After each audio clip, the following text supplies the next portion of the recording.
More than anyone, political analyst David Gergen seems stuck in the revolving door. Bob, you decided to call this book The Choice that voters must make this November. After working for Presidents Nixon, Ford, and Reagan, Gergen began writing for U.S. News and World Report and appearing on McNeil Lehrer. Then he returned to politics as a Clinton advisor, and now he's back in the media. When you click on that set, you sort of have to say, what to yourself? Am I seeing David Gergen, the thoughtful journalist, as he sometimes is, or am I seeing a guy who fairly recently was in the employ of Bill Clinton as a paid propagandist? Sometimes even I find the lines too blurry to follow the action. Through propaganda, we can derogate our opponents and dehumanize them. You know, we didn't refer to Germans, we referred to Huns.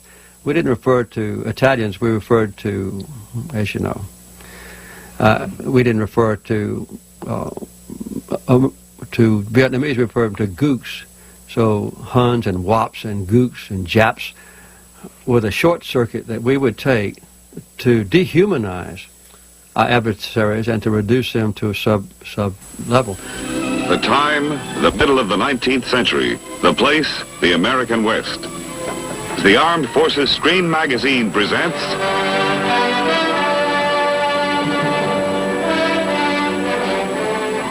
the covered wagon, backbone of the Western Trek, didn't stand a chance when it was traveling alone through hostile country. When attack came, the covered wagon could protect itself only if it banded together with other wagons. This was mutual defense. This was mutual security. We as a nation are able to live a peaceful life, but hanging over us all is the specter of a haunting and horrible fear. The medium weight force is clearly the force of the future. It's a cavalry type force, and clearly the Indians are out there. That's politically incorrect, but we're dealing with cavalry and Indians again, and the cavalry is what we need. In order to stop saboteurs armed with atomic explosives, we could search all planes and trains and boats and automobiles crossing our borders from now on. We could open every single package. We could remain on a constant 24-hour, day in, day out alert. Man muss nämlich gut regieren und für eine gute Regierung auch eine gute Propaganda betreiben. Das eine gehört zum anderen. Eine gute Regierung ohne Propaganda kann ebenso wenig bestehen wie eine gute Propaganda ohne eine gute Regierung.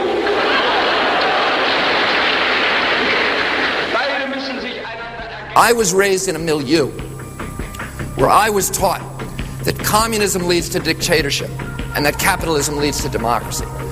But it's not that simple. The essence of a politician, of the political animal, is the pursuit of power. You can say what you want about this country, and I love this place. I love the freedoms we used to have. I love it. I love that. So what do they get when they are elected to office? They get power, not money, power. Free market capitalism definitely democratizes a country and a culture. But corporate crony capitalism of the kind we're seeing with this White House is as antithetical to democracy in America as it is in Nigeria. Power of concentrated wealth shall not be abused. Americans have to understand the difference between free market capitalism, which benefits our country, and this kind of corporate crony capitalism where we have large corporations running our government, and there's a name for that, and the name is fascism. And we know now that government by organized money is just as dangerous as government by organized mob. A need to dominate, a need to control, and again, above all, a need to dominate. The politicians are put there to give you the idea that you have freedom of choice. You don't. You have no choice. You have owners. They own you. They own everything. Big Brother is watching you and the little people. Obedient workers. Obedient workers, people who are just smart enough to run the machines and do the paperwork, and just dumb enough to passively accept all these increasingly shittier jobs with the lower pay, the longer hours, the reduced benefits, the end of overtime, and the vanishing pension that disappears the minute you go to collect it. And now they're coming for your Social Security money. It's not a conspiracy. And what he found was no criminal conspiracy. It can't really be a conspiracy. There's no conspiracy? No conspiracy. Everyone is saying the exact same thing on the exact same day. It's almost as if there was some kind of, I don't know. What's the word I'm looking for? Some sort of larger plan.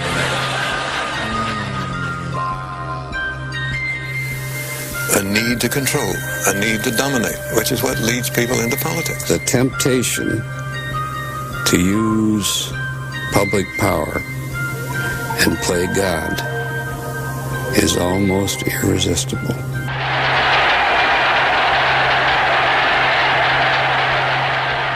I am I, the great and powerful.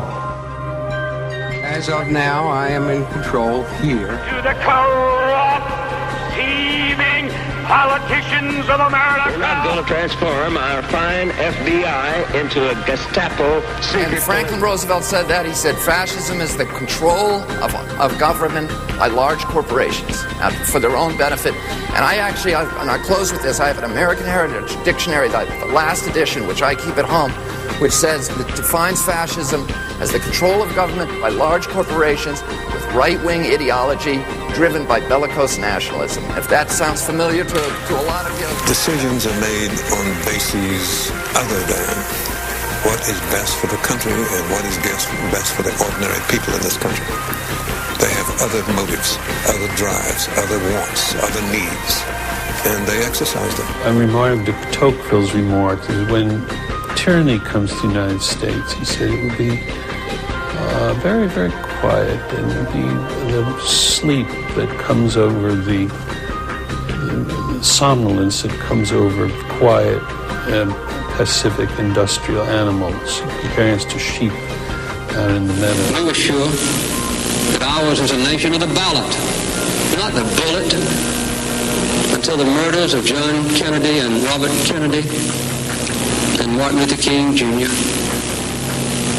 We were taught that our armies were always invincible and our causes were always just. Jesus, Gandhi, Lincoln, John Kennedy, Bobby Kennedy, Martin Luther King, Medgar Evers, Malcolm X, John Lennon, they all said, try to live together peacefully. Bam!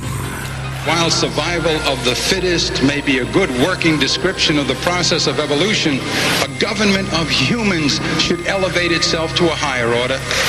We apply social values, more noble than mere monetary profit. It's a big club, and you ain't in it.